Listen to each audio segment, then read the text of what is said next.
Terima kasih.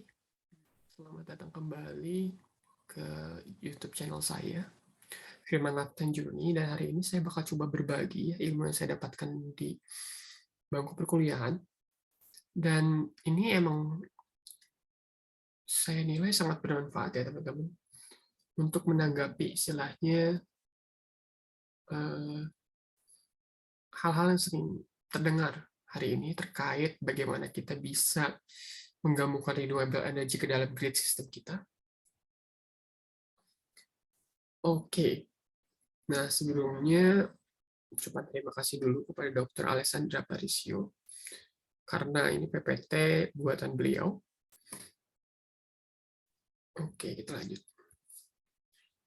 Kita berbicara terkait keamanan suatu grid system ya teman-teman.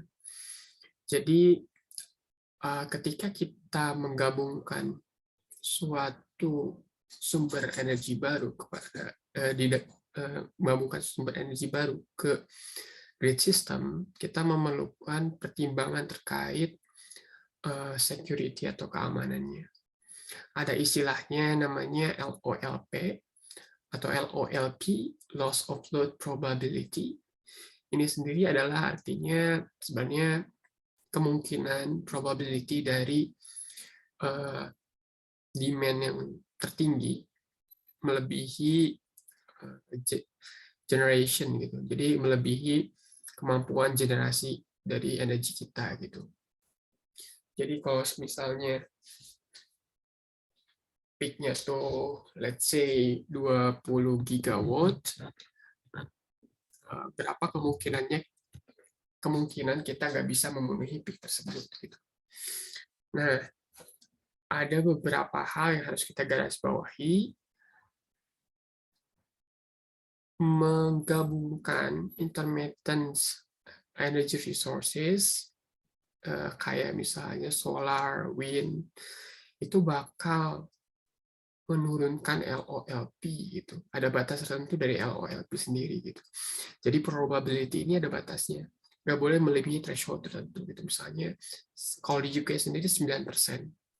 Gitu. Jadi nggak boleh melebihi 9% dari LOLP ini, agar istilahnya kemungkinan tidak terpenuhinya demand itu nggak terlalu besar gitu teman-teman. Gitu ya. Kita akan bicara lebih jauh terkait LOLP ini. Nah, gimana caranya kita tahu risk itu gimana? Dari capacity margin. Capacity margin itu adalah perbedaan dari expected peak dan generation available at peak gitu. Kalau di sini tuh bisa dilihat ini garisnya kiri itu probability dan di kanan di bawah garis yang X itu axis X itu menunjukkan kapasitinya gitu.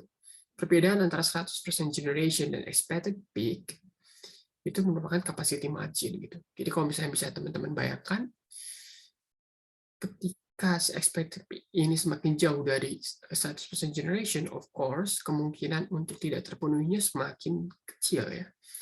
Which is daerah ini, area ini, risk of insufficient generation gitu. The higher the margin, the lower the LOLP gitu teman-teman.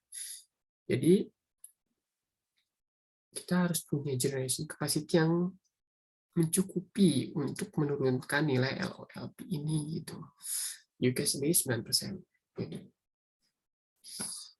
Nah, karena hal tersebut kita harus sadar kalau misalnya capacity margin-nya meningkat, LOLP akan menurun. Nah, ini grafiknya. Jadi misalnya, probability kita tidak bisa memenuhi demand, puncak demand itu menurun ketika capacity margin-nya ditingkatkan. Artinya perbedaan atas 100% produksi dengan peak load-nya gitu. Jadi misalnya semakin besar, 30% itu hampir menuju zero lah LOLP-nya. Jadi kemungkinan tidak terpenuhinya sangat-sangat kecil. Nah, ini sebenarnya akan ngambung ke capacity credit, teman-teman. Karena capacity credit itu adalah seberapa besar energi yang terkait capacity crediting itu misalnya, jadi wind itu punya capacity creditnya sendiri gitu, wind energy itu punya capacity creditnya sendiri, solar energy itu punya capacity creditnya sendiri gitu masing-masing. Nah, kalau misalnya wind energy dimasukkan ke dalam grid system, capacity credit itu menunjukkan berapa dari misalnya let's say 100 megawatt wind energy yang digabungkan ke dalam grid, sebenarnya itu bisa menggantikan berapa megawatt conventional energy gitu. Tapi dengan syarat LOLP-nya tetap stabil atau tetap pada nilai tertentu gitu, pada konstan gitu. Jadi capacity credit, untuk jelasnya kita coba kasih contoh ya. Oke, tentu capacity credit ini berpengaruh terhadap intermittence-nya, terus bagaimana naik turunnya, bagaimana margin-nya, dan sebagainya. Nah, contoh capacity credit dari wind sendiri ini ya. Let's say kita ambil nilai capacity dari, ya kita ambil dari ini deh. Mid Norway ya, kita Mid Norway One Wind Farm. Ketika 10%, ini ada di kisaran 25% capacity credit. Oke. Artinya apa 25% capacity credit? Ketika kita memasukkan, let's say kita ingin mengganti coal gitu ya, coal atau gas deh, gas yang istilahnya itu nggak intermittence ya, bukan sumber intermittence, dengan wind 10 megawatt gas itu karena kapasitas kerja 25%, artinya kita harus memasukkan 40, misalnya tadi 10 gigawatt, maka kita harus memasukkan 40 gigawatt dari wind agar si LOLP-nya nggak naik.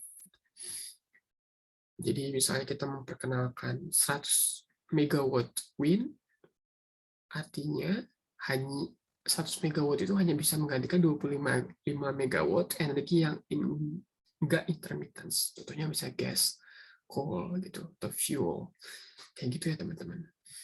Jadi kenapa hal ini penting saya bilang? Karena ya kita bisa menarik kesimpulan bahwa misalnya kita punya, let's say di Indonesia dengan mayoritas dari coal, gitu kita punya misalnya 30 gigawatt dari coal, let's say, dan kita ingin mengganti itu dengan sumber energi yang intermittence, let's say wind atau solar, kita nggak bisa menggantikannya dengan 30 gigawatt wind atau solar aja.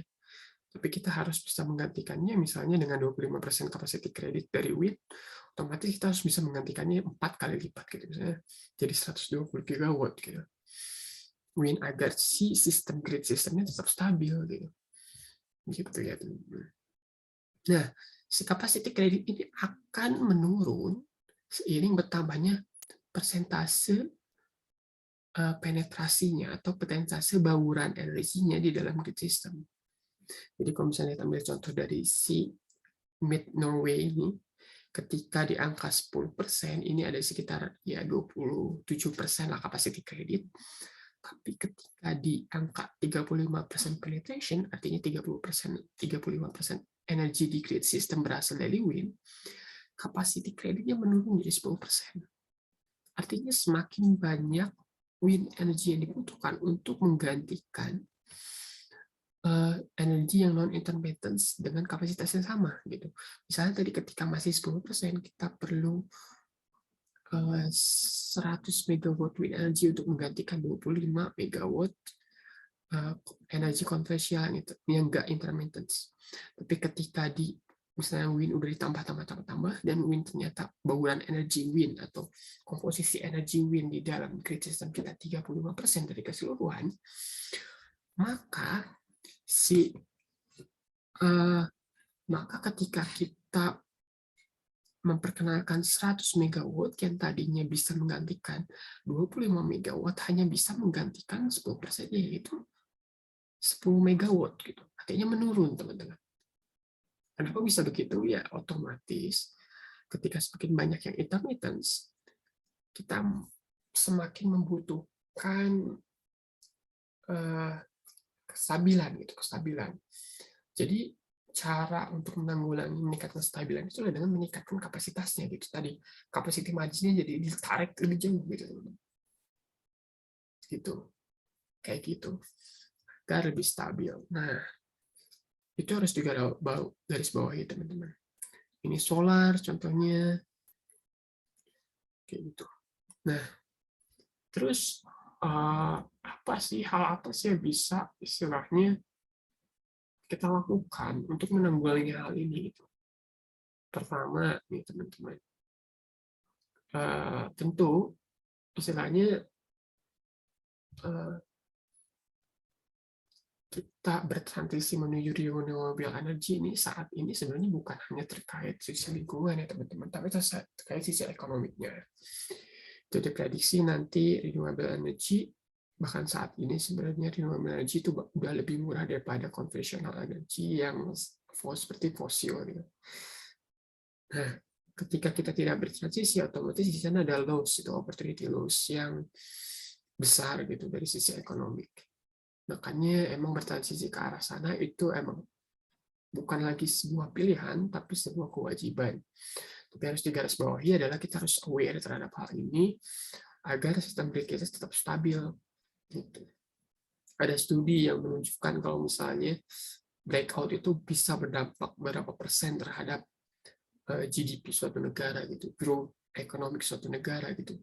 Hanya untuk beberapa jam blackout dari electricity itu bisa berpengaruh sebesar itu gitu. Otomatis kita harus benar-benar sadar terhadap security dari electricity system kita. Gitu. Makanya ada beberapa hal sih yang bisa kita tanggulangi sebenarnya. Pertama nih untuk bisa mencapai istilahnya sustainability di dalam energy system kita tapi tetap menjaga keamanan. Pertama, kalau kita masih ingin tetap mengejar bauran energi dari wind dan solar yang intermittent, kita pertama either meningkatkan kapasitasnya, istilahnya kita banyakin lah, istilahnya biar tetap stabil. Kedua, kita upgrade grid system kita menjadi smart grid system, karena semakin smart suatu grid system, dia bakal semakin tahan terhadap LOLP yang tinggi gitu, karena dia semakin smart untuk mengatur demand and supply-nya. Gitu. Nah itu tiga, kita bisa menyiapkan storage system itu untuk energi-energi yang intermittent, entah solar atau wind dengan storage system, bisa battery atau bisa juga hydrogen gitu. Itu bebas. Yang penting kita punya suatu sistem storage. Kenapa storage ini bisa menanggulangi hal ini? Ya ini logical aja sih teman-teman. Ketika intermittent kita punya storage, otomatis kita bisa mengatur keluaran dan kapasitasnya gitu. Ketika dia bisa mengatur keluaran kapasitasnya dari yang istilahnya intermittent jadi nggak intermittent lagi gitu, ya kan? Kayak gitu. Artinya ya itu bisa menjadi tanggungan. Jadi itu pilihannya kalau misalnya ingin tetap mengejar wind sama solar yang besar. Either kita meningkatkan kapasitas dengan drastis, kita mengupgrade grid system kita, atau kita menggunakan storage system. Nah, kalau misalnya di sisi lain sebenarnya untuk mengejar ke arah zero carbon generation atau generasi zero carbon, menurunkan emisi yang dihasilkan dari energi sektor kita, itu nggak melulu dari renewable energy yang intermittent gitu, atau low carbon energy source yang intermittent kayak solar dan wind. Ada beberapa sumber yang low energy, low carbon energy sources yang sebenarnya nggak intermittent. Apa itu? Geothermal sama nuklir gitu, ya kan? Nah, geothermal sendiri di Indonesia itu 40%, perkirakan 40% cadangan dunia itu ada di Indonesia, teman-teman. Jadi kalau mau Indonesia adidaya dari sumber geothermal itu bisa banget sebenarnya kalau mau dimanfaatkannya. Geothermal sendiri nggak intermittent, otomatis kita mengganti 100 megawatt coal dengan coal power plant, itu bisa diganti dengan 100 megawatt geothermal juga gitu. Jadi capacity rate ini bisa kita bilang 100% gitu. Gitu. dan listrik tetap stabil gitu. Itu ya teman-teman. Di sisi lain geothermal sendiri konstan juga dan dia almost zero carbon emission juga, artinya bisa kita konsider sebagai low carbon emission juga, dan termasuk renewable energy juga si geothermal. Di sisi lain nuklir itu bukan renewable ya teman-teman, bukan renewable, harus diingetin, tapi dia low carbon emission energy sources gitu. And nothing's wrong with that. At the end of the day, what we want to do is to reduce our emission, right? Dan dengan nuklir yang low carbon ini, kita bisa mengejar ke arah sana. Dan nuklir pun sama, dia konstan. Artinya sama dengan geothermal. Ketika kita mengenalkan 100 MW nuklir, dia bisa menggantikan 100 MW coal power plant atau batu bara gitu. Kayak gitu. Artinya itu jalan lain untuk menuju low carbon emission energy sectors gitu. Yaitu memperkenalkan energy sources yang enggak intermittence gitu, tapi dia low carbon emission gitu teman-teman. Jadi banyak jalan lah menuju Roma gitu, kalau bisa dibilang istilahnya. Jadi nggak melulu harus wind atau solar sebenarnya. Yang harus digarisbawahi sebenarnya at the end of the day ini nggak terkait pilihan sebenarnya teman-teman. Karena selain dari sisi grid system-nya tadi, keamanan energi juga dilandaskan pada how diverse atau bagaimana kita mendiversifikasi sumber energi kita. Jadi, kalau tadi aku bilang probably low energy sources yang nggak intermittent is better, karena kita nggak perlu pusing-pusing terkait capacity kredit yang rendah. Tapi sebenarnya at the end of the day, semua ini harus berjalan berbarengan gitu. Develop solar, develop wind, develop geothermals, develop nuclear energy itu harus berjalan beriringan. Karena at the end of the day, pengembangan dari masing-masing energy system ini nggak akan mungkin bisa jalan sendiri-sendiri untuk mencapai target yang kita inginkan. Kalau misalnya kita punya target 2020 zero emission dari sectors yang sekarang digaungkan, itu yang sekarang baru-baru ini digaungkan ya, asalnya di-upgrade sih dari 2050. Nah, target-target dari asalnya nggak zero emission dari 2050 gitu, tapi sekarang jadi ada punya target kita itu energy sectors. Artinya ambisinya semakin meningkat, dan dengan ambisi yang meningkat tentu perencanaan banyak effort yang harus kita kejar gitu. Artinya semuanya harus didorong berbarengan, dari upgrade grid system kita menjadi lebih smart, upgrade berbagai generate atau buat energy sources yang baru untuk grid system kita, semua harus dilakukan berbarengan. Itu sebenarnya teman-teman, semoga bermanfaat sharing hari ini. Ada beberapa key point yang mungkin teman-teman bisa ambil terkait LOLP, atau bisa kita bilang itu loss of load probability.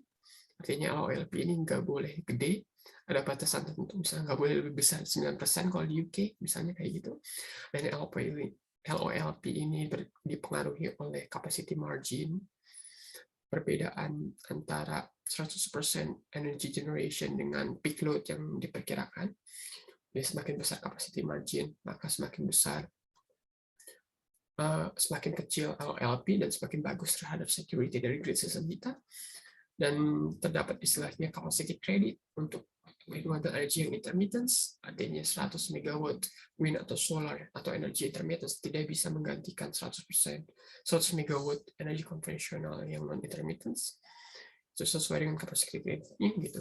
Jadi harus diperhatikan itu. Oke, that's it. Terima kasih teman-teman. Mungkin nanti kita bakal bahas hal-hal lainnya di video-video selanjutnya. Semoga bermanfaat. Sekian. Assalamualaikum warahmatullahi wabarakatuh.